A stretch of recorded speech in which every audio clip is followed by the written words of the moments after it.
Bismillahirrahmanirrahim. Assalamualaikum warahmatullahi wabarakatuh. Selamat siang Bapak Ibu semuanya. Terima kasih Bapak Ibu telah menyempatkan waktunya untuk hadir pada kegiatan diseminasi budaya positif dengan narasumber Bapak Dhani Arianto Nurpreto Hadi SPDGR. Pertama-tama marilah kita panjatkan puji dan syukur atas berkat rahmat Allah yang Maha Kuasa, karena atas berkatnya kita semua dapat berkumpul di kelas ini. Salawat serta salam tak lupa kita panjatkan untuk Nabi Muhammad SAW. Semoga kita semua mendapat syafaat dari beliau. Yang terhormat Ibu Kepala SMA Negeri 4 Bekasi, Ibu Siska SPDMM, yang terhormat Bapak dan Ibu Wakil Kepala Sekolah beserta staf, yang terhormat Bapak Ibu guru semua yang telah hadir pada kegiatan siang hari ini. Pada kegiatan kali ini yaitu kegiatan diseminasi menyebarkan pemahaman dan penerapan pengalaman budaya positif, aksi nyata modul 1.4 terkait budaya positif dengan narasumber Bapak Dhani Arianto Nurpreto Hadi SPDGR.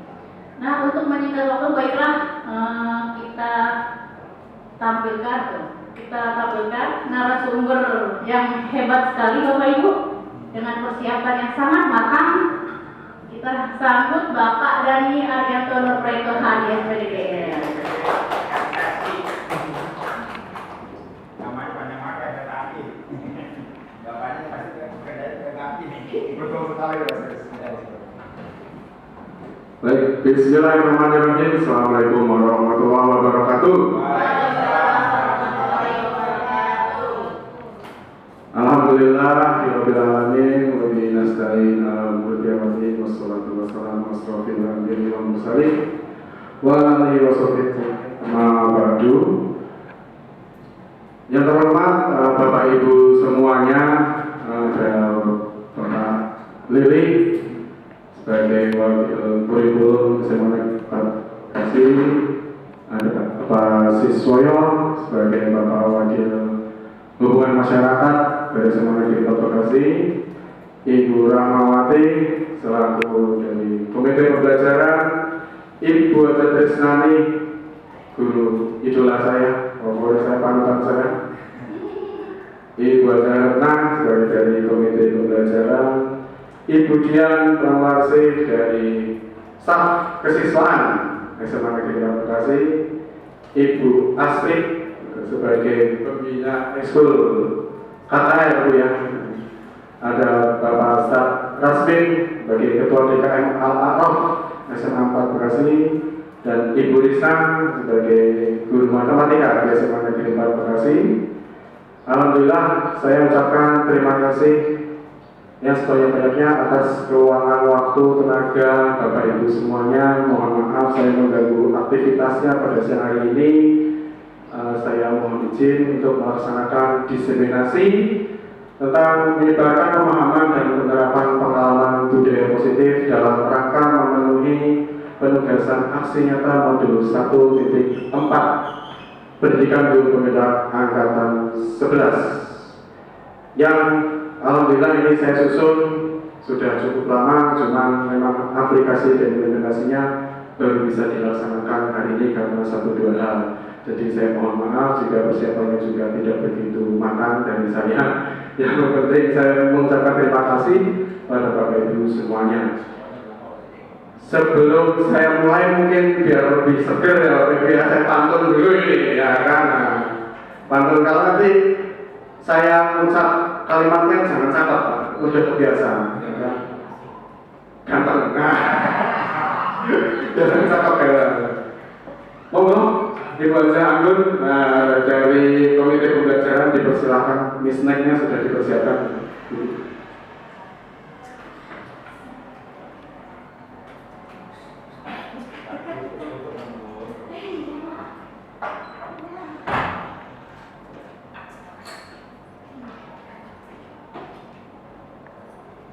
Pantun ya? Nah. Ada buaya makan nasi. Izinkan saya presentasi. Garing Bu ya. Memang biasa kalau saya garing Bu ya. Baik, untuk memperpanjang waktu,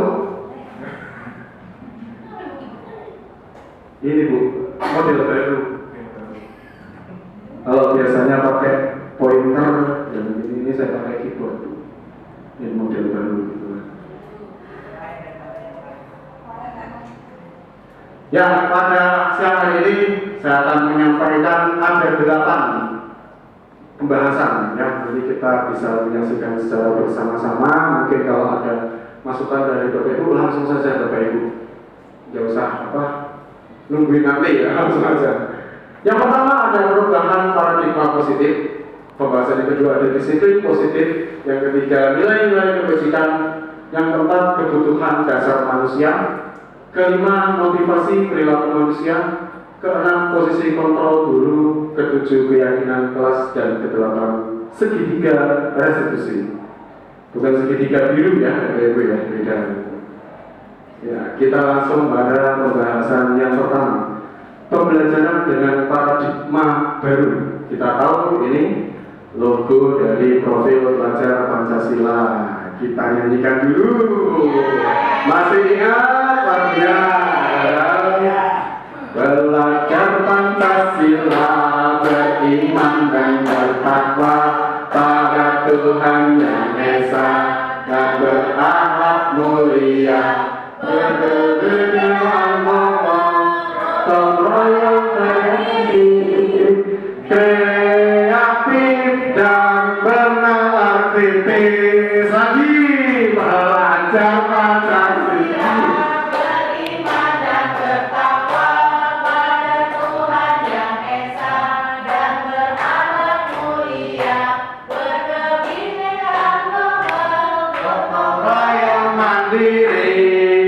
Kreatif dan bernalar kritis. Tepuk tangan, biar semangat ya, Ibu ya. Oke. Profil pelajar Pancasila atau kita singkat dengan P3 ini lekat dengan kurikulum merdeka yang sedang kita laksanakan, yaitu pembelajaran dengan paradigma baru yang dirancang berdasarkan prinsip pembelajaran berdiferensiasi. Sehingga peserta didik belajar sesuai kebutuhannya berdasarkan tahap perkembangan sesuai teori psikologi modern untuk mewujudkan profil pelajaran Pancasila. Jadi yang namanya kalau zaman sekarang, dulu kita kadang menyusun pembelajaran itu efektif dengan alokasi waktu yang diberikan. Tapi kalau sekarang dibalik itu, jadi efektifnya itu tergantung dari kebutuhan murid. Itu mungkin yang bisa kita aplikasikan pada paradigma baru pembelajaran ini. Jadi kita menyusun pembelajaran berdasarkan kebutuhan murid yang memang pada zaman sekarang ini pembelajarannya murid-murid itu kan sesuai berkembang dengan kodrat alat dan kodrat zamannya. Yang memang tidak mungkin Bu, seekor burung dipaksa untuk gorong-gorong tanah, atau mungkin kebalikannya seekor ikan dipaksa untuk terbang. Itu susah. Sama halnya kita punya anak didik. Mungkin anak ini tidak jago di bidang musik, kita paksa bermain musik harus mencapai di tujuan pembelajaran kita buat, tapi kita menyesuaikan dengan kebutuhan murid itu sendiri. Itu yang dikatakan dengan paradigma yang baru. Kemudian berikutnya miskonsepsi tentang teori kontrol yang memasuki jam ke-9 untuk ke-12. yang seringkali saya sendiri adalah didikan dari teori kontrol yang seperti ini. Saya adalah produk dari didikan guru-guru saya, mungkin sekarang ini di depan saya Pak Lili, Pak Siswoyo, Butris, Pak Rasmin, itu yang dulu mendidik saya dengan seperti ini. Apakah ini mutlak salah? Nanti kita bisa diskusikan ya. Jadi ini yang pengen saya sampaikan, miskonsepsi tentang teori kontrol, bahwa guru bisa mengontrol murid. Yang kedua, bahwa semua pemaparan positif, efektif, dan bermanfaat. Yang ketiga, bahwa kritik dan membuat rasa bersalah mampu menguatkan karakter. Yang terakhir, bahwa orang dewasa berhak memaksa. Dan saya adalah produk dari seperti ini. Apakah terus saya merasa berarti dulu didikan guru saya salah dong? Saya merasa sendiri tidak. saya rasa masih tapi menurut saya menyesuaikan dengan keberadaan modern zaman. Anak-anak zaman sekarang mungkin saja nanti kita bisa diskusikan tidak bisa sepenuhnya seperti ini, maka jadilah konsepsi tentang teori kontrol. Satu cerita Bapak Ibu, 2 minggu yang lalu saya memaksa satu anak untuk melaksanakan sholat berjamaah asar di masjid. Anak ini nggak mau. Kata anak ini, berarti Bapak maksa saya dong. Berarti Bapak tidak memberikan saya pilihan dong. Padahal sholat itu bisa di rumah. Saya bilang, kamu posisinya sudah di depan masjid. Sebelah kamu itu sudah azan. Alangkah baiknya kalau kamu itu melaksanakan sholat berjamaah di masjid, bukan malah memilih pulang. Mohon maaf mau dibilang dari kalau misal kamu kecelakaan dalam keadaan belum melaksanakan sholat asar, padahal azan sudah berkumandang. Tetap tidak mau, sampai dia itu bilang, kan sholat itu bisa di rumah Pak. Kalau sholat bisa di rumah, ngapain rumah itu? Saya jawab, rumah itu adalah tempat tinggal. Kalau masjid itu tempat sholat. Memang boleh sholat di rumah, tapi sebaiknya laki-laki, kebetulan nanti laki-laki Pak. Sebagai laki-laki, alangkah lebih baik itu sholatnya di masjid. Berulang kali saya berdebat dengan anak tersebut, akhirnya baru mau. Saya tidak tahu apakah saya termasuk mengontrol murid penguatan positif ini atau tidak berhak dan orang dewasa berhak memaksa. Karena anak ini mengatakan berarti Bapak maksa saya dong. Padahal saya punya hak memilih kata dia itu. Nah ini mungkin yang mau saya sharing kepada Bapak Ibu. Menurut Bapak Ibu, miskonsepsi ini dengan era yang sekarang ini apakah relevan atau seperti apa? Mungkin bisa siapapun memberikan pendapatnya. Ya baik, terima kasih. Menurut saya sudah tidak relevan ya Pak. Memang kalau zaman dulu bukan berarti kita salah, tapi memang karena sekarang sudah banyak teknologi itu yang menyebabkan kita memang harus berubah. Karena kondisi anak, kondisi mental anak itu juga sudah berubah. Untuk kasus Bapak yang tadi, menurut saya gitu ya, yang ada bagian yang lupa, yang mungkin ada bagian atau terbalik gitu. Bapak seharusnya menggunakan yang ini nanti kita bahas mungkin ya institusi gitu. Kita harus membuat kesadaran anak dulu Pak.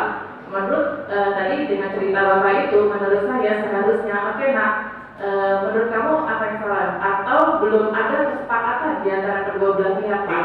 Nah itu, jadi kalau belum ada kesepakatan di antara dua belah pihak atau tidak ada peraturan yang mengikat bahwa dia harus sholat di sana ketika pulang sekolah, dia akan menentang itu Pak. Jadi memang untuk membuat sebuah kebijakan atau yang tadi kita mau lakukan ya, bukan mengontrol anak, tapi ya itu tadi harus ada kesepakatan dulu. Kenapa saya harus mengikuti Bapak? Pertanyaannya gitu. Karena tidak ada kesepakatan di awal Pak. Kalau tidak ada kesepakatan di awal, menurut saya tadi harus ada, kita menimbulkan kesadaran anak itu dulu Pak. Menurut kamu, sebagai seorang laki-laki harus sholat di mana? Jadi jangan kita yang ngomong Pak. Nah tadi mungkin di bagian itu yang menurut saya harus diperbaiki Pak. Kalau mereka sudah mengatakan sendiri, oh ya pemahaman saya laki-laki harus sholat di masjid, maka dia harus sholat Pak menurut saya. Luar biasa, Bu Retang. Terima kasih Bu Retang insight-nya. Mungkin ada yang lain dari segi bapak-bapak. Ustaz Rasmin. Gimana Pak? Oh yang lain dulu, Asis, Pak Willy. Dari segi bapak-bapak mungkin. Bismillahirrahmanirrahim. Assalamualaikum warahmatullahi wabarakatuh. Terima kasih. Hanya pandangan saya. Jadi benar apa yang disampaikan Ibu Retna tadi. Namun menurut sudut pandang saya masih ada juga yang kekurangan. Artinya, okelah kita bisa membentuk kesepakatan oleh anak dalam hal-hal lain. Tapi kalau sudah dalam hal sholat, itu kesepakatan itu sudah harus ketentuan, sudah di garis. Diwajibkan dalam aturan agama bahwa kita wajib sholat di masjid. Artinya gitu. Betul apa yang disampaikan Pak Dani tadi. Ya kalau umur kita panjang, artinya gitu. Artinya untuk itu makanya saya bilang kita tidak butuh lagi kesepakatan, kita hanya menyampaikan bahwa kewajiban kita sebagai laki-laki adalah sholat di masjid. Nah kemudian kalau kalian tidak melakukan kewajiban itu, ya kalau umur kalian panjang, nah itu udah benar saya bilang. Nah jadi miskonsepsi tentang teori kontrol ini ya bisa dibenarkan dalam hal itu. Tapi untuk hal lain contohnya saya sudah mengajar saya punya kesepakatan kalau kamu terlambat 20 menit dari waktu yang sudah ditentukan, kamu push up. Nah itu udah kita betul kalau ini kita harus dulu. Tapi kalau Sekarang saya kalau sudut yang tadi yang sampaikan Pak Nadi itu kita sebenarnya nggak butuh kesepakatan, tapi kita butuh ketegasan. Mungkin itu saja pandangan saya. Terima kasih. Assalamualaikum warahmatullahi wabarakatuh. Oke, apapun yang sedang saya sampaikan di sini dari sudut pandang Bapak Ibu itu, buat saya adalah sebuah masukan yang baik-baik buat diri saya ya Bapak Ibu ya. Jadi diskusi tentang teori kontrol ini kalau menurut Pak Siswoyo ini bisa kita aplikasikan di hal-hal lain, tapi tidak dalam hal yang saya tadi yang kemudian dari Bapak Jakarta perlunya dalam diri saya untuk membuat kesepakatan untuk membangun motivasi intrinsik dari si anak tersebut agar kita juga membentuk mereka pun enak mengarahkannya begitu Bapak Jakarta. Terima kasih. Kemudian yang kedua, merubah paradigma stimulus respon ke pendekatan teori kontrol. Ini lebih ke merubah pandangan kita, cara pandang kita. Jadi miskonsepsi yang selama ini kita pahami seharusnya kita juga bisa terapkan kepada orang lain. Artinya gini, kita mengajak kalau pengen merubah bagaimana dunia kita memandang dunia, kita juga harus memandang sesama kita, orang-orang di kita. Contoh seperti ini, kita selama ini merasakan bahwa realitas atau kebutuhan kita itu sama. Padahal ini kita sendiri ya.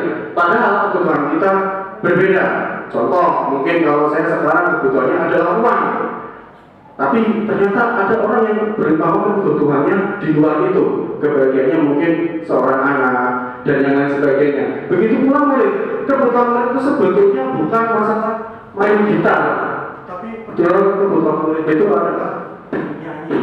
Itu lebih ke sana. Kita coba memikirkan di luar hal yang kita pikir itu betul. Kemudian semua orang melihat hal yang sama, padahal setiap orang memiliki gambaran yang berbeda. Bagaimana kita melihat sebuah objek atau bahasan dengan sudut pandang kita yang berbeda-beda. Saya sendiri pun ketika menjawab sebuah masalah atau menemukan masalah, terkadang cara berpikir saya berbeda dengan orang lain. Dan kita semestinya sebagai manusia mungkin lebih baik kalau kita saling bisa menghargai pendapat orang lain. Kemudian yang ketiga, kita mencoba mengubah orang agar berpandangan sama dengan kita. Dalam kita bisa memahami pandangan orang lain tentang dunia. Perilaku buruk dilihat sebagai suatu kesalahan. Nah, ini semua perilaku memiliki tujuan. Ini yang mungkin banyak sekali orang melakukan sebuah kesalahan tapi memiliki alasan yang baik. Walaupun tidak hanya salah, tapi alasannya baik. Contoh, maling ayam untuk kebutuhan menghidupi keluarganya, gitu. Tujuannya baik, tapi tetap ada caranya salah. Tapi memiliki tujuan bagaimana kita menanganinya. Jadi contoh misal, kamu terlambat, langsung kena hukuman. Padahal harusnya kita gali dulu. Kamu kenapa terlambat? Jadi kita tahu kenapa makin terlambat. Kemudian orang lain bisa mengontrol saya, gara-gara hanya Anda yang bisa mengontrol diri Anda. Ya, jadi hanya kita yang bisa mengontrol diri kita sendiri. Saya bisa mengontrol orang lain, tapi dari kontrolnya Anda tidak bisa mengontrol orang lain. Kemudian pemaksaan ada pada saat rujukan gagal, kolaborasi dan konsensus menciptakan pilihan-pilihan baru. Jadi ketika kita berkolaborasi, siapa tahu bisa membuat pilihan-pilihan baru. Yang terakhir, model berpikir menang atau kalah, yang kedua win-win solution. Model berpikir menang-menang. Jadi enak atau simbiosis mutualisme istilahnya ya. Nah, kita masuk ke ya, disiplin yang artinya belajar. Disiplin mengacu pada disiplin diri yang memiliki tanggung jawab terhadap apa yang dilakukannya berdasarkan nilai yang diyakini.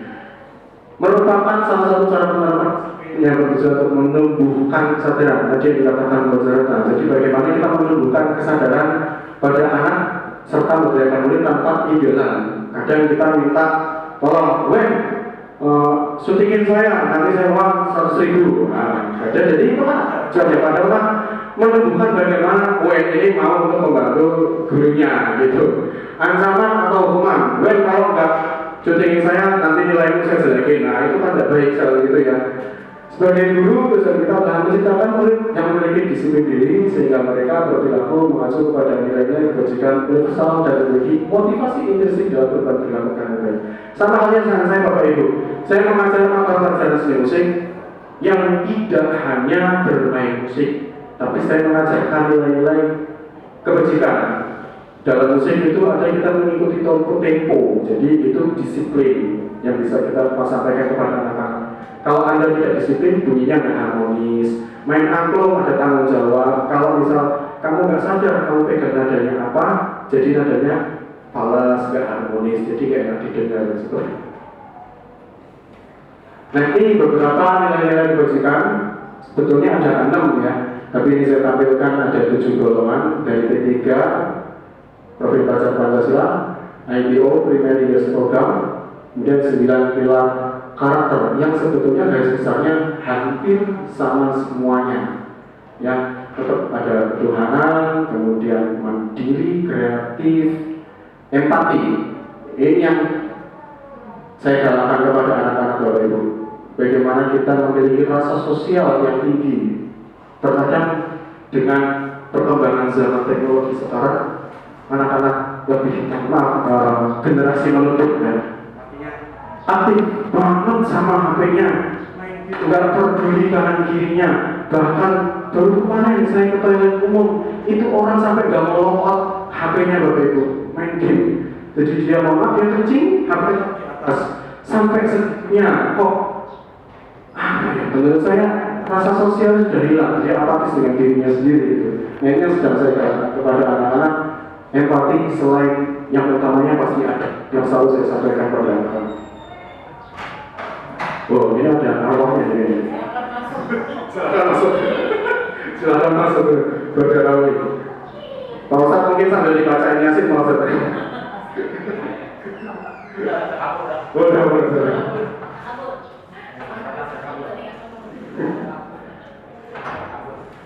Nah, sekarang kita masuk ke motivasi perilaku manusia. Ada 3 Bapak Ibu. Yang pertama untuk menghindari ketidaknyamanan atau hukuman. Yang kedua untuk mendapatkan imbalan atau penghargaan dari orang lain. Yang ketiga untuk menjadi orang yang mereka inginkan dan menghargai diri sendiri dengan nilai-nilai yang mereka percaya. Pertanyaan dari saya Bapak Ibu, menurut Bapak Ibu yang pengalaman mengajari mungkin sudah puluhan tahun ya, atau mungkin juga ada yang baru berapa tahun, siswa-siswi di SMA 4 itu masuk kategori yang mana? Apakah 3-tiganya? Apa salah satu saja di antara 3 itu? Monggo Bapak Ibu ada yang mungkin bisa menyampaikan. Melihat dari perilaku anak-anak. Bu Rahma, silakan Bu Rahma. Assalamualaikum warahmatullahi wabarakatuh.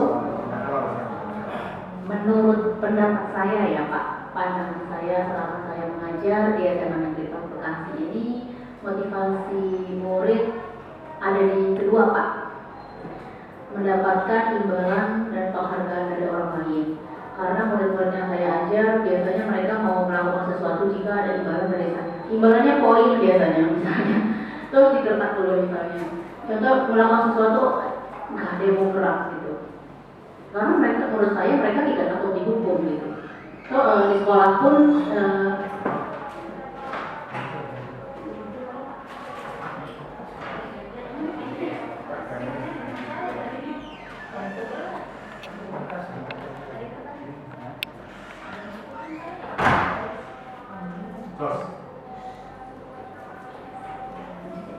ya, menurut saya nomor 2 karena murid-murid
mendapatkan Iya, tadi ya mendapatkan imbalan karena murid-murid yang saya ajarkan di kelas itu biasanya mereka membutuhkan imbalan gitu, misalnya baju ke depan.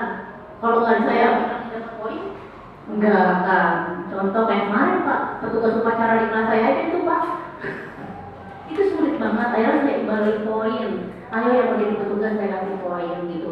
Mungkin juga ada beberapa siswa yang untuk menghindari ketidaknyamanan atau hukuman. Tapi kalau menurut saya pribadi, dalam pandangan saya ya Pak, ada di posisi paling termayoritas itu di nomor 2. Kalau hukuman anak-anak itu di SMA 4 menurut saya dia sudah tidak takut hukuman. Ibarat kata kita pun Bapak Ibu guru tidak bisa memberikan hukuman yang ekstrim juga nggak bisa gitu. Jadi mereka sudah kebal hukuman. Tapi mungkin kalau diberi penghargaan atau imbalan mereka lebih senang dan mau melakukannya. Itu dari saya Pak, pandangan saya. Wassalamualaikum warahmatullahi wabarakatuh. Waalaikumsalam warahmatullahi wabarakatuh. Super sekali drama. Terima kasih Bu Rama. Ya, mungkin ada yang menambahkan Bu Dian dari kesiswaannya sering menghadapi siswa-siswi Bu Dian. Baik, terima kasih Pak Dani. Assalamualaikum warahmatullahi wabarakatuh. Sebenarnya saya tidak menambahkan tidak dari sisi kesiswaannya, karena saya orang baru termasuk di dunia yang baru di kesiswaan, jadi belum ada pengalaman apa-apa dan belum punya cerita apa-apa.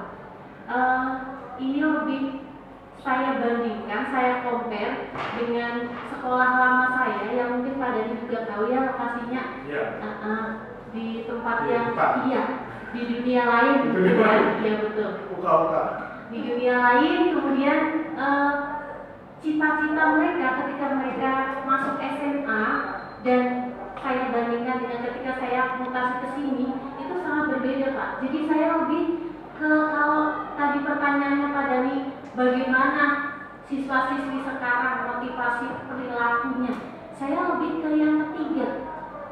Kalau anak-anak SMA 4 ini berperilaku ya ingin menjadi orang yang mereka inginkan dan menghargai diri mereka sendiri dengan nilai-nilai yang mereka percaya. Saya lebih ke situ karena ketika saya compare, saya merasa dengan di yang hutan itu, ya mohon maaf ya, di hutan belantara itu sangat berbeda gitu.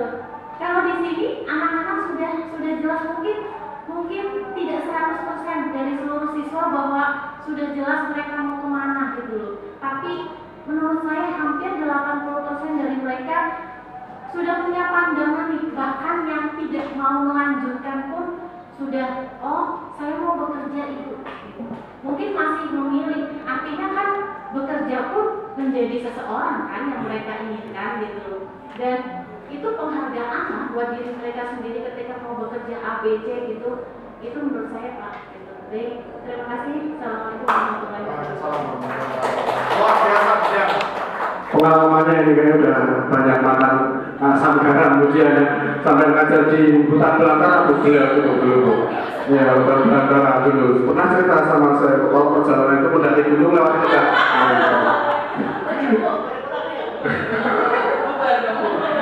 Terima kasih Bu Dian, Bu Rahma, tentang pendapatnya apapun itu. Kita harapkan anak-anak kita bisa mendapatkan apa yang mereka inginkan. Jadinya semoga mereka memang berperilaku untuk bisa menghargai nilai-nilai yang mereka percaya.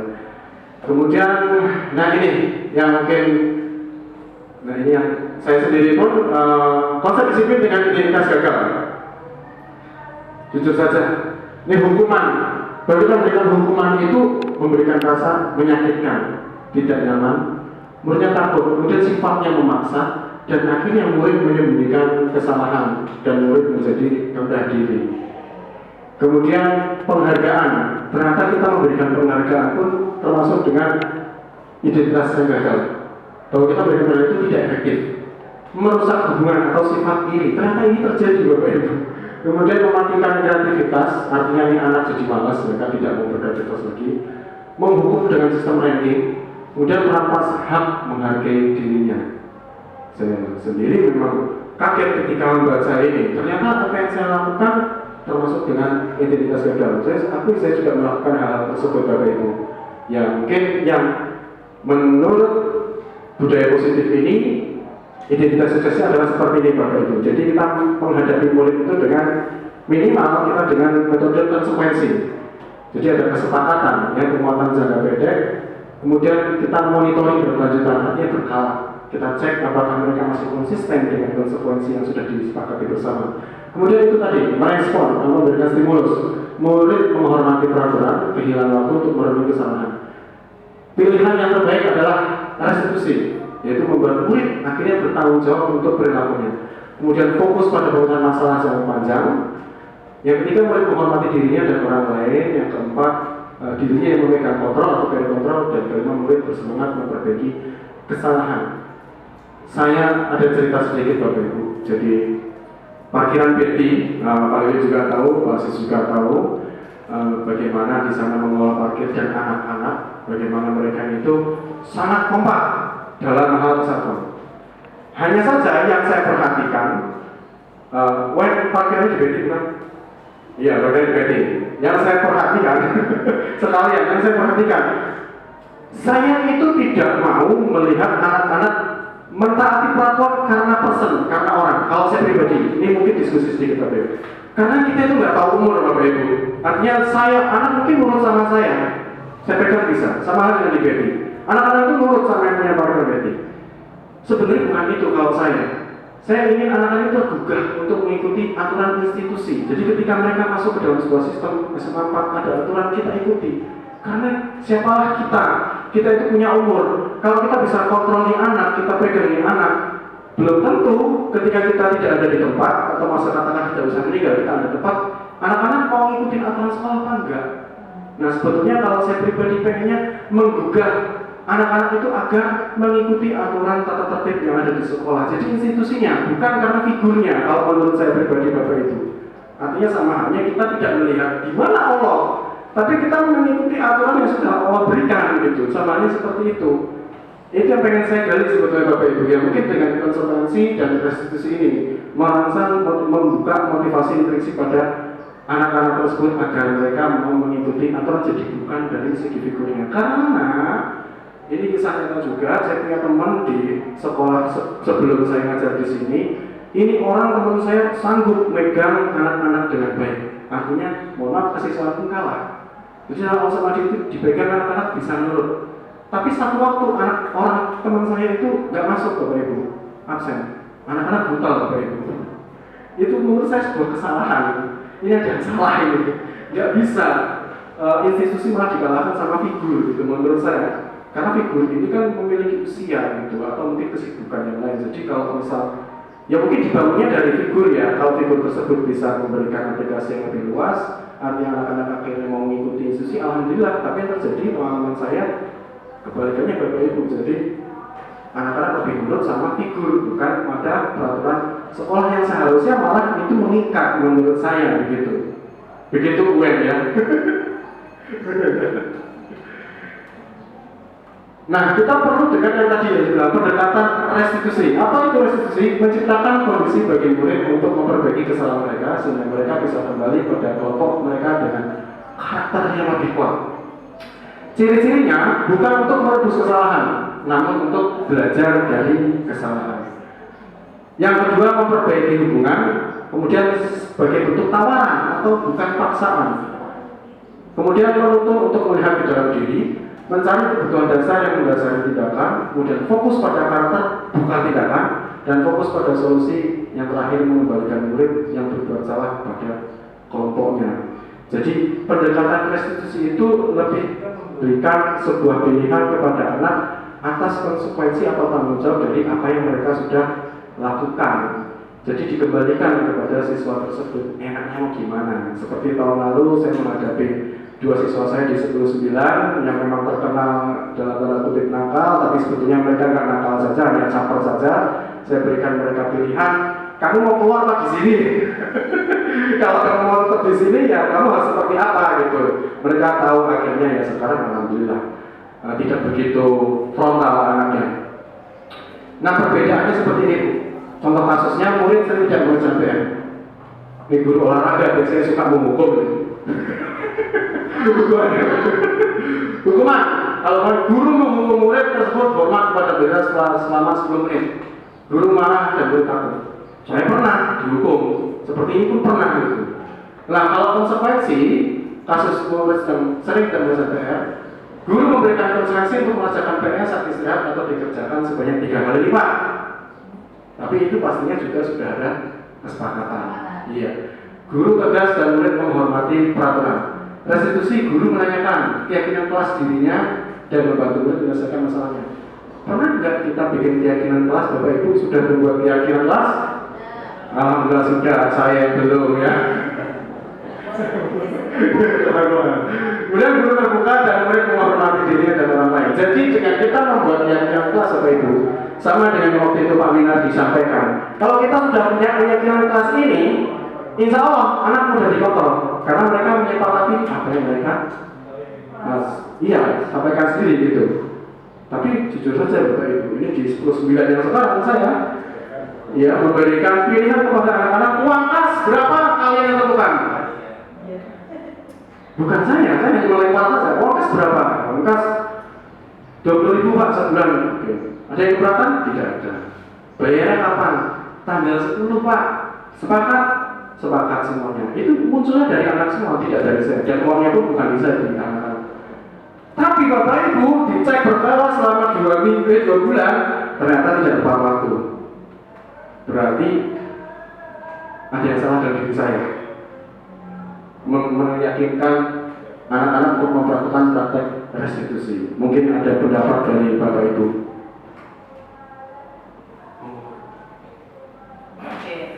Ini saya mengkritisi pada terus dirinya. Saya kan itu versi saya mungkin ya, mungkin salah atau berbeda ya, tergantung ya. Mungkin tergantung situasi dan kondisi saat itu saya tidak tahu seperti apa. Tapi untuk masalah kelas mungkin itu masalah kita bersama ya. Kadang-kadang seperti itu beberapa kelas. Mungkin saya yang mengkritisi tadi Padani itu, Padani langsung melemparkan berapa terserah kalian. Nah, itu dulu Pak. Tadi yang terpenting dalam sebuah proses ini, restitusi ini, kesadarannya dulu Pak yang kita munculkan. Menurut kalian apa saja kegunaan dari uang kas? Itu yang dibilang dari Bapak itu. Jadi mereka tidak ada kesadaran Pak. Apa sih bayar kas? Jadi belum ada kesepakatan bersamanya, bukan masalah nominal Pak. Tapi apa yang kenapa uang kas ini harus ada? Apa saja? Poinnya tidak perlu ditulis apa Pak. Menurut kamu langsung semua ngomong, 36 anak ngomong. Nah, berarti kan itu penting bagi mereka. Benar kan? Berarti setiap anak itu membutuhkan dan menyadari dalam diri mereka bahwa kas itu ada. Baru kita mulai Pak. Menurut kalian berapa yang itu mungkin tadi aja sih Pak. Setelah itu kan benar sih Pak. Menurut saya ya, versi saya yang lain mungkin berbeda. Makasih. Iya Bu, kalau juga boleh pulang Bu. Ya. Jadi yang kurang dalam diri saya pancingannya Bu ya. Apa motivasinya untuk memangkas itu? Nah itu yang belum. Mungkin Pak Nur mau menambahkan bendahara umum sekolah.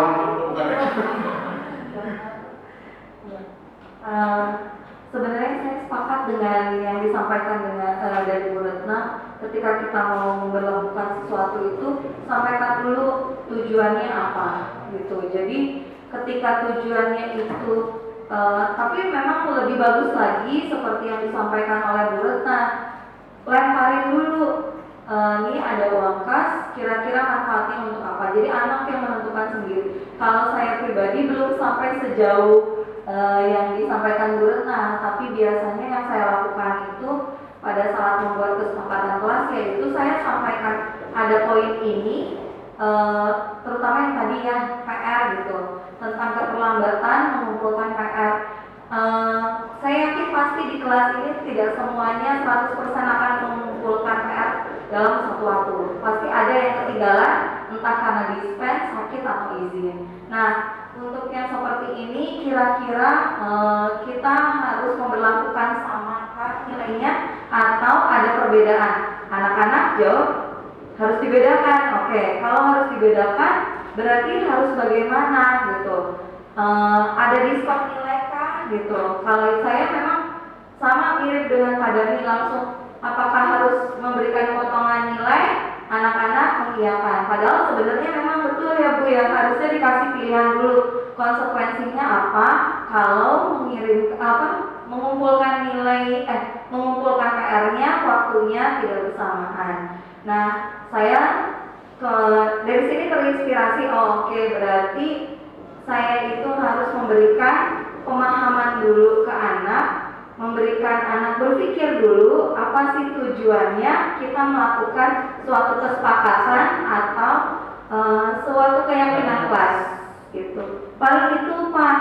Nah, yang kalau tujuannya biasanya emang saya langsung ya paling itu. Terima kasih masukannya, ini pengalaman saja. Mantap, luar biasa Banggun. Mantap, Banggun. Ya, jadi alhamdulillah Banggun yang kita duduk di sini dapat banyak ilmu ya, dari Bu Retna, dari saya, ya kan. Kalau sumber, tapi nggak pakai amplop ya. Oke. Keyakinan kelas, mengapa keyakinan kelas, betul peraturan kelas saja? Karena peraturan itu biasanya apa Bapak Ibu? Maksa, tepat sekali. Contoh ini. Mengapa kita menggunakan helm pada saat menjadi kendaraan roda 2? Kenapa Bu Risna? Mengapa kita memiliki peraturan tentang penggunaan helm pada saat menjadi kendaraan roda 2 atau motor? Nah, Pak Lasmin itu setelah matang super sekali Pak Lasmin 2 juta dari berapa Pak Lasmin ya? Jadi untuk keselamatan untuk siapa Pak Lasmin? Diri sendiri dan orang lain. Misal kita nggak pakai helm, amit gitu kan, kecelakaan, kepalanya gelinding ya kan, kepalanya gelinding terus kena rodanya orang, bikin celaka orang lain lagi gitu kayak. Yang kedua, mengapa kita memiliki peraturan tentang penggunaan masker dan mencuci tangan setiap saat ini? Mungkin pas pandemi ya. Bu Astrid, kenapa Bu Astrid? KKN ini. Iya, tepat sekali. Karena untuk kejadian kesehatan diri kita dan orang lain. Terkadang kita itu kan ada virus apa di dalam diri kita, ya kan? Ketika kita bersih, yang kena orang yang mohon maaf, yang secara mungkin secara stamina tubuhnya masih turun, nggak fit, jadinya gampang terpapar, ya kan? Kadang kita juga sebagai pembawa, kitanya kuat, tapi kita bawa bakteri atau virus, nempelin ke orang tua kita, mohon maaf ya, jadinya banyak kasus-kasus yang waktu COVID itu terjadi. Nah, bagaimana menggunakan keyakinan kelas prosedurnya? Yaitu keyakinan kelas bersifat lebih abstrak daripada peraturan. Artinya itu memang bahasa yang positif ya Bapak Ibu ya. Berupa pernyataan-pernyataan universal, kemudian senantiasa dibuat dalam bentuk yang positif. Misal, jangan ramai, berarti jangan ramai berarti menjaga ketenangan. Dan kedepan sunyi, kalau sunyi di kuburan bersama, ya kan? Dan biasanya keyakinan kelas sebenarnya tidak terlalu banyak, jadi poinnya itu tidak terlalu banyak Bapak Ibu, jadi lebih ke global aja, sehingga mudah diingat dan dipahami oleh semua warga kelas. Apalagi kalau bisa bikin singkatannya ya, lebih keren mungkin. Keyakinan kelas sebaiknya sesuatu yang dapat diterapkan di lingkungan tersebut. Semua warga kelas hendaknya ikut berkontribusi dalam kegiatan kelas lewat kegiatan curhat pendapat, yang bersedia menjawab kembali keyakinan kelas dari waktu ke waktu. Artinya dicek. Mohon maaf, jadi keyakinan kelas itu mungkin tidak berjangka setahun, tapi bisa jadi kalau memang anak ini sudah tergugah motivasi dengan sendirinya, mereka tidak ramai, tidak berisik, ya bisa kita gugurkan menjaga ketertiban itu dengan yang lainnya. Jadi kita cek lagi. Artinya kita gunakan bahasa yang bukan sifatnya bukan kata-katanya lebih jangan gitu, nggak usah pakai jangan.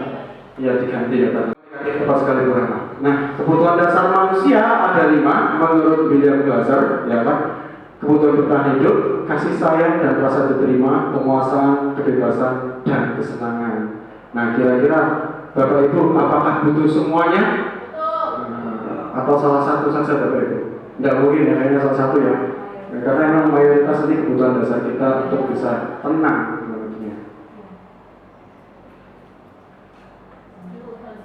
Nah, udah selesai belum mesti lagi. Ini sebenarnya udah 1 jam. Minimal 1 jam ya.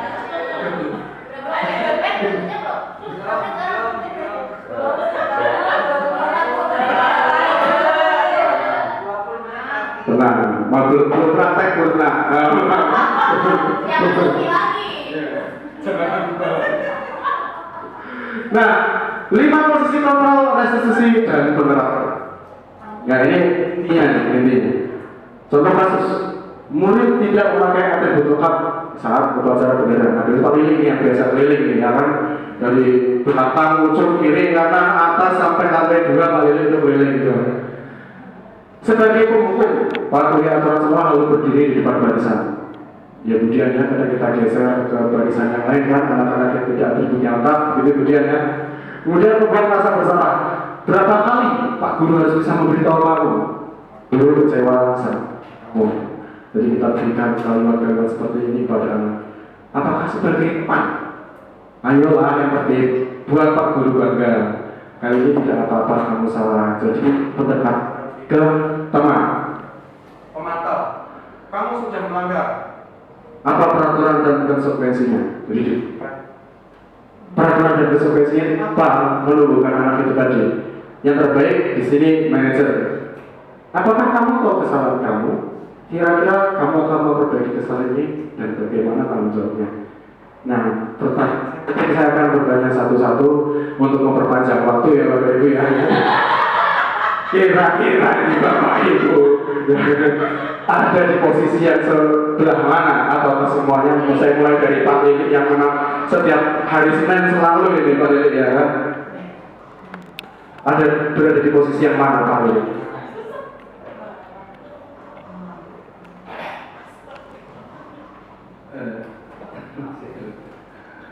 Jadi kalau itu kan contoh kasusnya ya. Ya.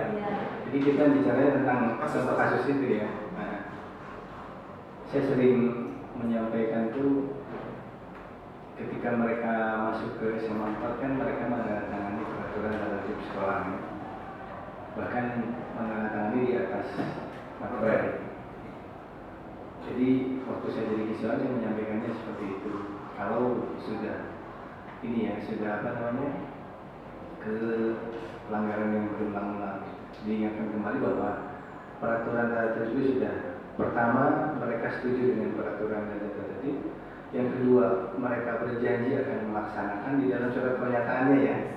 Jadi dalam surat pernyataan mereka itu setuju dengan peraturan dan tadi SMA 4. Mereka berjanji akan melaksanakan, dan yang ketiga mereka siap menerima sanksi kalau melanggar peraturan tersebut. Pertama, kalau saya mengingatkan itu ya kepada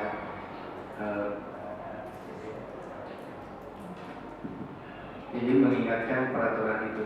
Kemudian yang kedua, saya mencoba selalu berusaha memberikan contoh. Jadi ketika saya menunjuk ke mereka, atributnya tidak lengkap, saya sudah lengkap duluan misalnya gitu. Jadi menyampaikan kepada mereka bahwa ini aturan yang harus kita patuhi, bukan karena takut dihukum gitu ya, bukan karena itu, tapi karena memang ketika aturan itu kita ikuti, maka ini sifatnya proses pendidikan, mereka disadarkan gitu bahwa ini adalah untuk kebaikan mereka sendiri ke depan bagaimana. Bahkan ketika di kelas saya suka menunjukkan di stasiun gitu. Kalian misalnya masuk ke sekolah kan harus buru-buru biar nggak terlambat. Saya putar dulu, waktu itu saya pernah ngantar anak ke stasiun mau pergi ke Bogor ya, ke IPB. Saya buat videonya di stasiun itu. Yang lari, saya bilang coba kalian perhatikan itu yang lari itu anak-anak yang mau berangkat sekolah atau bukan? Karena yang lari-lari itu siapa? Nenek-nenek, kakek-kakek, bapak-bapak. Kenapa? Mereka mau pergi kerja. Anda lihat coba. Saya bilang lihat, itu bukan anak-anak sekolah gitu yang lari gitu. Itu sudah apa namanya usia dewasa, sudah tua. Mereka lari-lari seperti itu.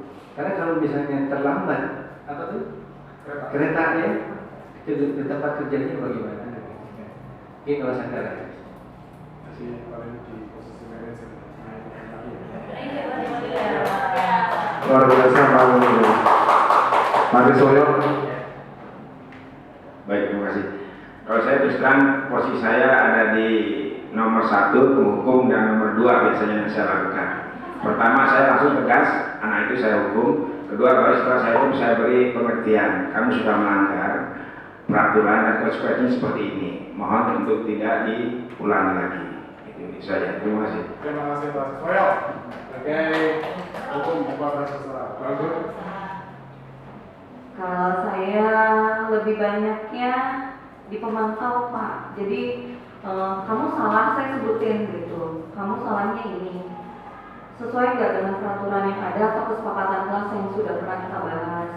Terus konsekuensinya apa? Paling itu Pak. Jadi memang langsung saya bilang dikasih tahu salahnya apa, terus disuruh ingat lagi waktu itu kita punya kesepakatan apa, mau nggak mau konsekuensinya bagaimana. Tapi itu pun saya juga akan mengembalikan lagi gini.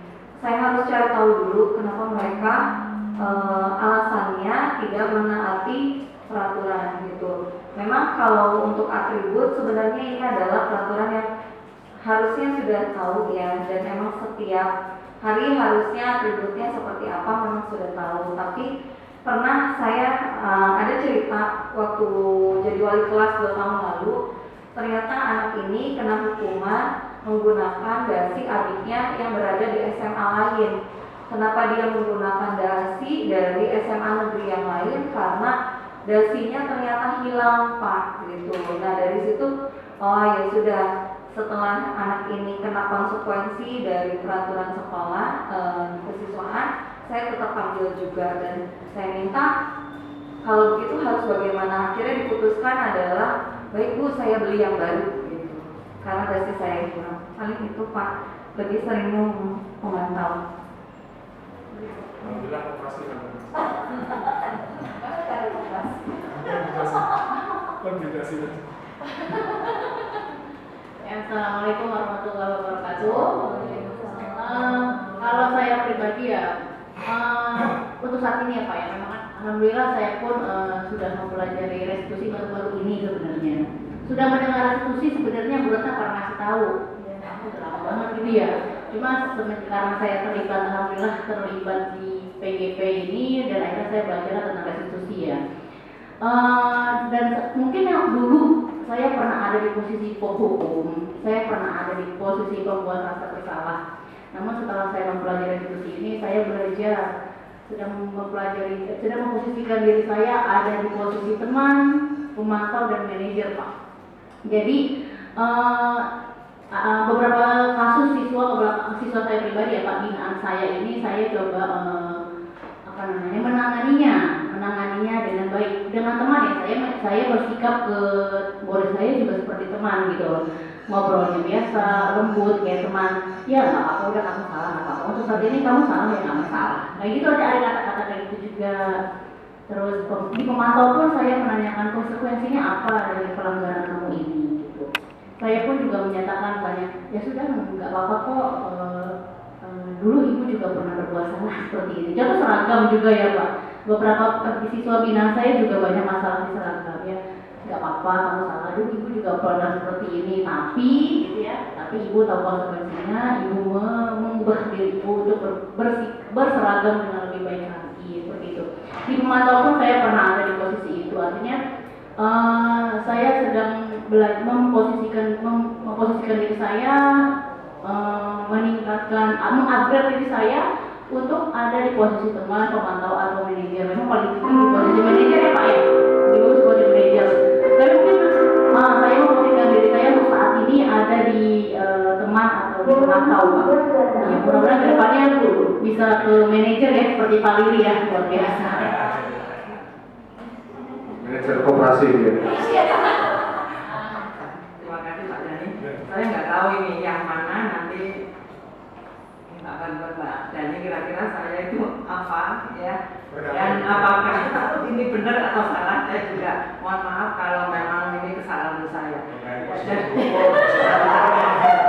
Contohnya kalau saat ulangan ya, jadi sebelum ulangan mulai saya selalu yang tidak sanggup jujur lebih baik keluar. Saya begitu. Memang di aturan awal sudah saya sampaikan, kesepakatan sudah. Ya, tapi saya ulangi lagi, yang tidak mau jujur lebih baik keluar. Jangan sampai menyesal kemudian. Itu saja. Ya, terima kasih. Ini berarti memantau Bu ya. Nah, jadi kan sudah melanggar peraturan konstitusi seperti apa ya, Bu Retna? Oke, terima kasih. Kalau saya karena sudah mempelajari saya sudah mempelajari 1 tahun yang lalu kira-kira ya, jadinya sudah berusaha gitu, walaupun tidak tahu penilaian orang seperti apa, tapi kita karena sudah mengetahui ilmunya, jadi berusaha sebagai manajer. Tapi karena saya ini kan kalau kasusnya murid tidak memakai di semua masalah saya sekarang ya Pak, kalau mengenai atribut kan maaf Pak, saya jarang pacaran, maaf ya gitu. Saya jadi bingung gitu. Ya, tapi saya pernah punya kasus kalau anak saya sendiri diserahkan oleh kesiswaan ke saya gara-gara atribut saat itu, saya sudah pakai manajer, nggak tahunya ternyata apa kesalahan kamu segala macam, nah ternyata dia nggak kagak punya, duitnya kagak ada, ya udah jadi saya beliin Pak, jadi bingung saya gitu. Iya, namanya manajer, menurut kamu gimana ya, saya harus beli, terus gimana saya nggak punya duit, karena saya bingung, saya kasih gitu. Nah itu, jadi saya sudah berusaha, ya itu pengalaman dari saya tentang atribut ini. Terima kasih. Mungkin bagian lebih banyak nih bagian.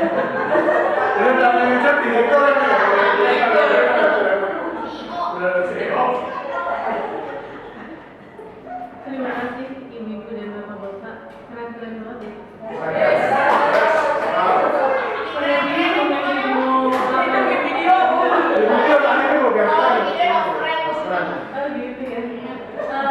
Mohon maaf ya kalau saya tidak sekeren bapak-bapak dan ibu-ibu. Ini cuma cerita saja ya. Terus terang, mohon izin ya bapak ibu, saya pendatang baru sama seperti yang tadi.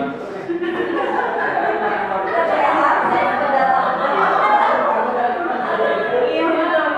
Saya pendatang baru jadi tidak pernah cerita. Hanya 1 baris mungkin ya yang bisa diceritakan. Beberapa kali untuk dengan kasus yang sudah ada di depan itu, murid tidak memakai atribut lengkap saat upacara bendera. Sebenarnya semua 1, 2, 3, 4, 5 sudah pernah dilakukan gitu. Seringkali pada akhirnya kalau sudah lelah hayati, ya sudahlah pakai. Emang kamu gak kasihan ya sama saya? Setiap hari harus berurusan dengan satu hal yang sama. Kalau Bu Is bilang masih ada urusan celana pensil, atribut tidak lengkap dan sebagainya. Yang lain sudah jalan-jalan di Mars katanya. Pada akhirnya begitu. Jadi tergantung juga situasi. Kalau misalnya ini ngomong diri saya yang saya lagi banyak pikiran, misalnya nggak punya duit lah, iya belum gajian lah, gitu kan. Atau tadi 50% saja, jadi kan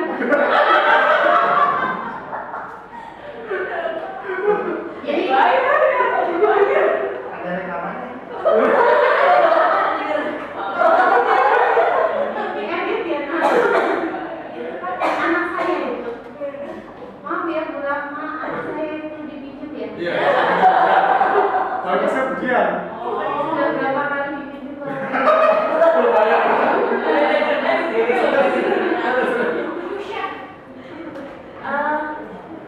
kalau ngomong diri saya seringkali tergantung mood saya Pak. Jadi kalau sudah ditangani berkali-kali dan itu saja anaknya, ya sudah pada akhirnya itu kan dibalik lagi. Emang kamu gak kasihan ya sama saya? Setiap hari harus ngurusin kamu, saya nggak masuk kelas, nanti saya diomong tuh bergeografi nggak pernah masuk. Seperti itu, entah itu sebagai apa, tapi itu karena semua saya rasa sudah pernah dilakukan sebagai penghukum, sebagai pembatasan usaha, sebagai teman, sebagai pemantau, dan sebagai manajer pun biarpun mafia paling di.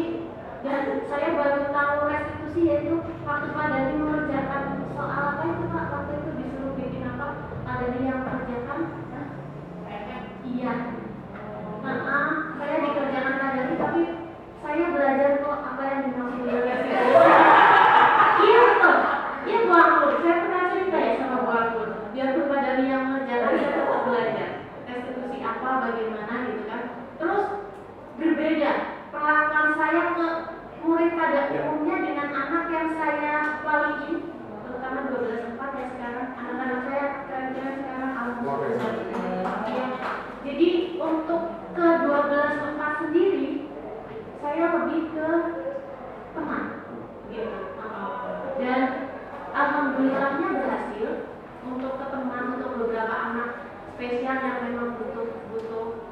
hal spesial sebagai teman berhasil untuk sebagai manajer. Ih, mau dipoto. Harus keren ah. Apalagi yang foto bukan. Nah, baru. Saya nanya. Iya. Oh, nanya. Kalau yang Kita ngomongin foto. Iya.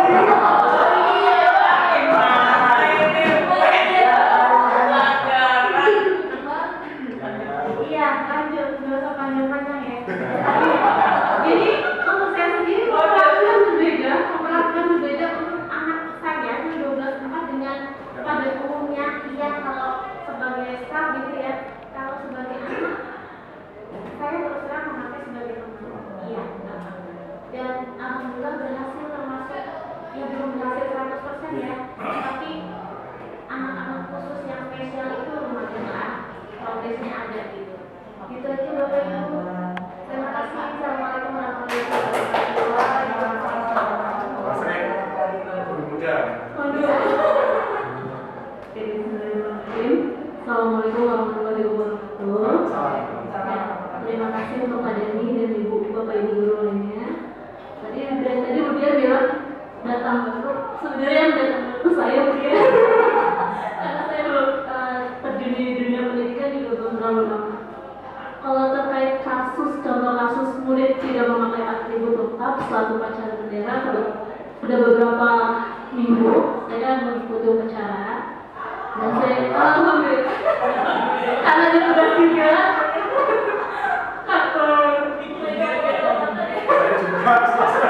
Saya juga. Saya juga Bu. Loh, saya kurang pembinanya kemarin. Ya. ketemu sama siswa-siswi yang saya bertanya ke anaknya kenapa dilanggar, kenapa kamu ada di sini, ada di barisan ini. Saya melanggar Bu, saya atribut saya tidak lengkap. Terus saya tanya kenapa melanggar, alasannya apa. Terus kamu udah tahu kan konsekuensinya apa, peraturannya apa yang ada di sekolah. Jadi kalau misalnya dilihat dari 5 posisi ini, saya sih kayaknya yang ada di dalam diri saya menerapkan sebagai teman dan sebagai pemantau. Mungkin itu saja yang bisa saya sampaikan. Terima kasih.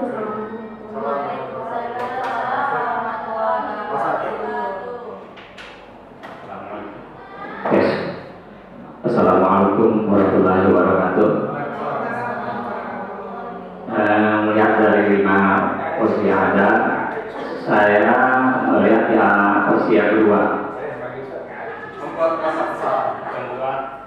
membuat rasa bersalah. Ya.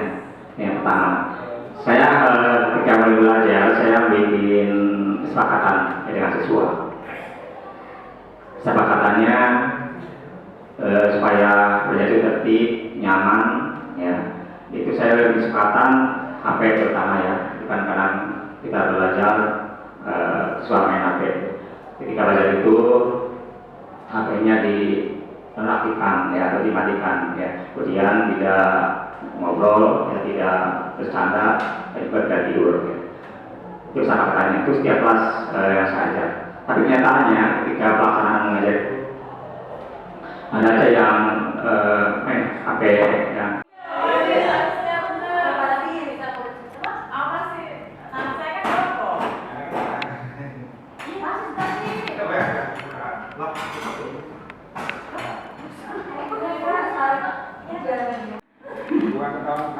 Ini walaupun ya memang sebenarnya tadinya mau karena memang anak saya baru ketangkep kemarin nih udah gampang gitu ya. Tapi saya memproses anak saya itu ya kan ketika saya menggunakan manajer itu ya sudah saya melakukan itu terhadap anak saya itu di posisi manajer ya, sudah saya lakukan kepada anak saya yang merokok kemarin.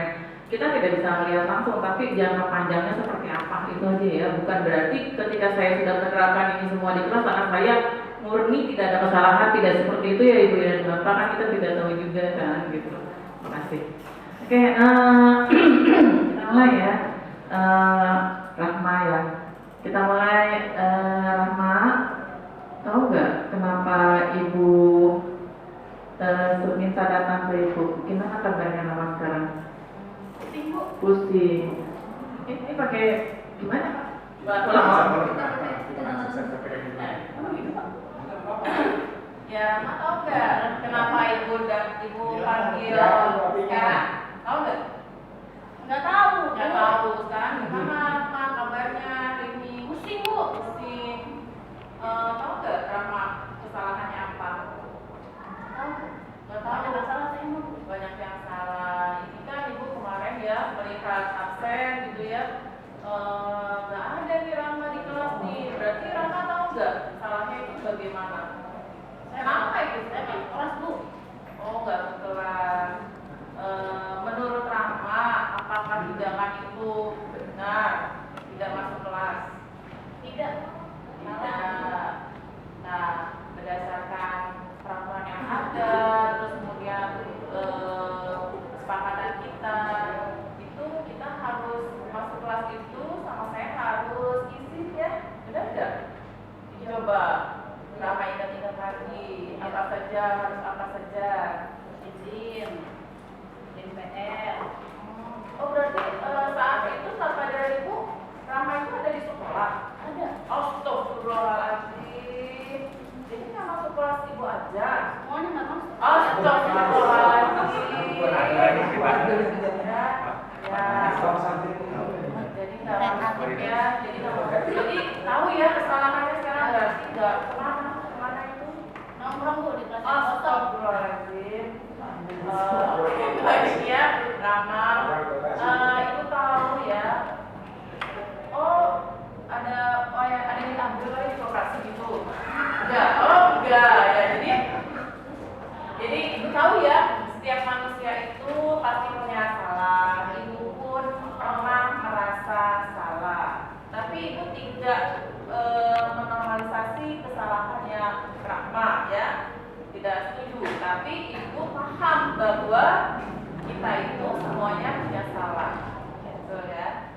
Nah, terus menurut Rama, bagaimana kita harus memperbaiki? Kita nih, saya sebagai saksi nih, terutama yang memperbaiki adalah Rama. Menurut Rama, apa nih yang harus dilakukan supaya bisa masuk pelajaran saya lagi? Saya nggak betah sama teman-teman saya Bu. Oh, seperti itu. Kira-kira gimana nih solusinya? Solusinya ya saya coba untuk mengakrabkan diri dengan teman-teman saya ya. Terus apa lagi?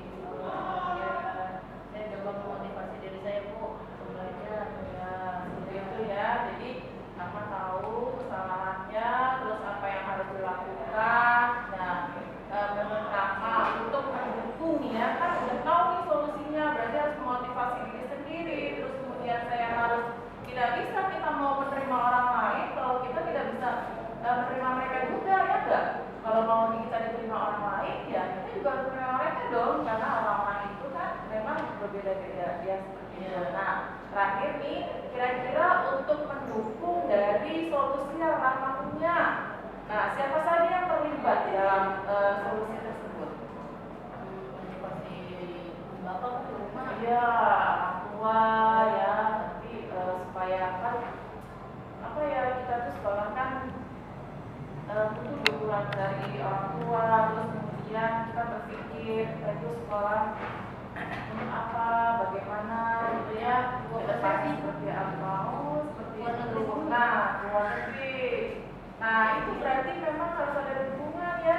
Nanti berarti kita harus menyelesaikan masalah ini supaya kita semuanya kita panggil juga ya ibu dan bapaknya Rama untuk diperhatikan lagi ya, karena dari dalam diri Rama sendiri kan sudah muncul ya untuk memperbaiki diri sendiri dan juga mau mengakrabkan diri dengan teman-teman lagi sehingga nyaman tuh di dalam kelas ya, seperti itu ya. Ya, Rama ada yang mau dibicarakan lagi nggak? Paling ketemu sama ibu bapak saya Bu ya. Ya, nanti kita ngobrol bersama-sama ya. Mudah-mudahan Rama bisa berubah ya. Yang ikut pelajaran itu lagi ya. Ya, udah sekarang Rama balik ke kelas. Semoga semangat lagi ya belajarnya ya. Ya, ya, ya. Wah, oke, konteks signifikan yang tadi diterangkan oleh Bu Rama dan Bu Ratna ya. Jadi sangat rumit apa yang disampaikan tadi. Jadi persis dengan apa tadi kita paparkan, saya paparkan. Jadi Bu Ratna, yang pertama dalam kesampaikan identitas. Setiap orang pasti pernah melakukan kesalahan tadi. Bu Ratna menyampaikan itu kepada dan pasti pernah melakukan kesalahan tersebut. Kemudian kita validasi tindakan itu. Ya, tentu punya alasan kenapa melakukan itu, ya kan? Jadi mungkin Bu Rahma itu ternyata tidak nyaman dengan teman sekelasnya. Saya pikir tadi Bu Rahma itu akan menjawab ketika Bu Retna menanyakan kamu ingin jadi seperti apa, terus kira-kira masa apa itu, saya pikir Bu Rahma akan menjawab, saya pengen jadi teman Bu. Temannya digoreng Bu. Ternyata akhirnya muncul motivasi intrinsik pada Bu Rahma bahwa saya akan mencoba untuk bergaul dengan teman-teman saya. Kurang lebih seperti itu, Bapak Ibu, tepuk tangan sekali lagi buat Bu Retna sama Bu Rahma menyampaikan segitiga restitusi. Nah, kita pada ujung acara. Alhamdulillah 60 menit lebih sudah terpenuhi untuk kegiatan diseminasi pada siang hari ini. Dari saya, mungkin kalau ada salah-salah penyampaian atau dalam berbicara saya, perilaku saya mohon maaf yang sebesar-besarnya. Mungkin juga sekali lagi terima kasih yang sebanyak-banyaknya kepada Pak Lili, Pak Sis, Bu Anggun, Bu Rahma, Bu Tris, Bu Retna, Bu Dian, Bu Asri, Pak Rasmin, dan Bu Risna yang sudah bersedia hadir pada sore hari ini, pada Farel yang sudah membantu saya. Saya terima kasih banyak atas waktu, tenaga, dan luangnya. Mohon maaf, mungkin ada yang terakhir dari Bapak Ibu yang disampaikan kembali refleksi. Ya, bismillahirrahmanirrahim. Karena sedikit aja Pak Dani ya. Sebenarnya saya pernah baca ya buku yang bahasa Inggrisnya, ini dulu bahasa Inggris kan? Salah ya? Buku bahasa Inggris yang berjudul How to Win Friends and Influence People dari Carnegie. Kalau di bahasa Indonesia kan di antara pernyataannya itu adalah kalau kita ingin mendapatkan madu, bukan madu istri kedua ya. Saya kepikiran juga. Oh, karena saya malah Pak. Kalau kita ingin mendapatkan madu, jangan tinggal sarang lebahnya. Kalau kita ingin mendapatkan telur, jangan potong ayamnya. Itu kalau kita baca di buku tersebut ya kaitannya dengan masalah ini, kita harus memahami bahwa setiap orang melakukan apapun nih, walaupun itu sebuah kesalahan pasti ada alasan. Oleh sebab itu bagaimana caranya agar orang menyadari kesalahannya itu tapi tidak merasa kemudian tidak merasa disalahkan yang menyebabkan dia tidak mau memperbaiki diri, termasuk anak kita. Bagaimana caranya? Itu memang bukan hal yang mudah, tapi juga bukan hal yang tidak bisa dilakukan. Jadi kita banyak belajar untuk bisa mengetahui itu. Tapi kalau istilah restitusi berarti saya baru sekarang. Ya, kemudian awalnya agak kaget juga restitusi, biasanya itu yang jelek itu.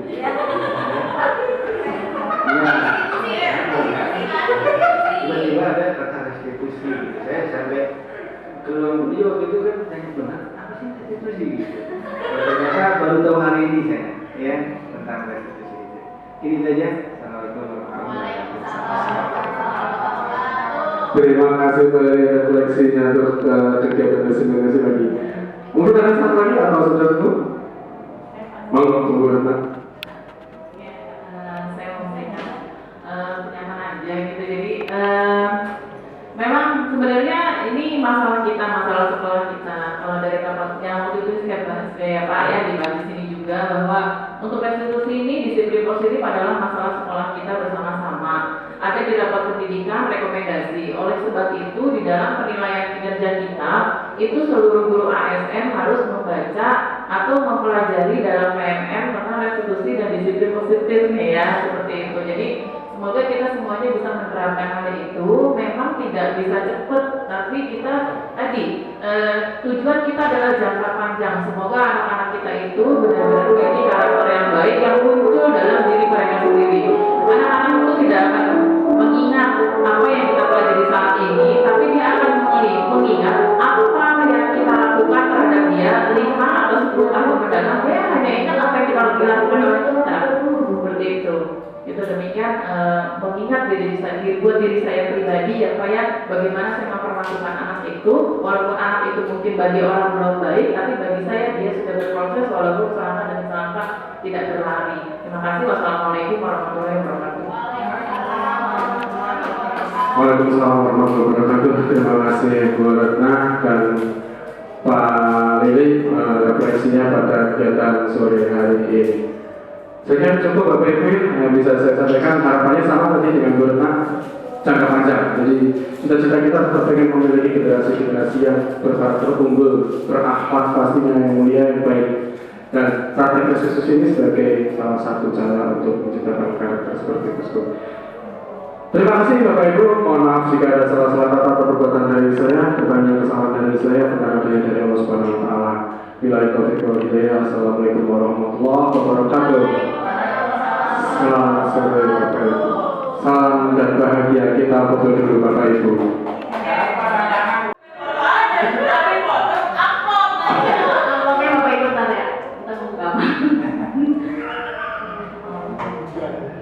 Alhamdulillahirrahmanirrahim. Tepuk tangan untuk Bapak Dhani Ariantono, peraih penghargaan Bapak Ibu semua narasumber yang luar biasa.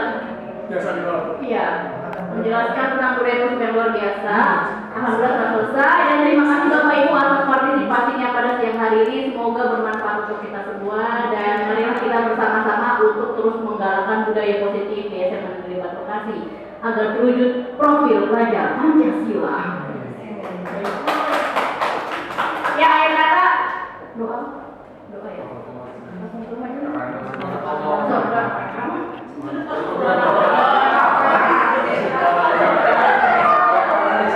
Ya, Bapak-bapak, mari Bapak Ibu mari kita ucapkan alhamdulillah bersama-sama.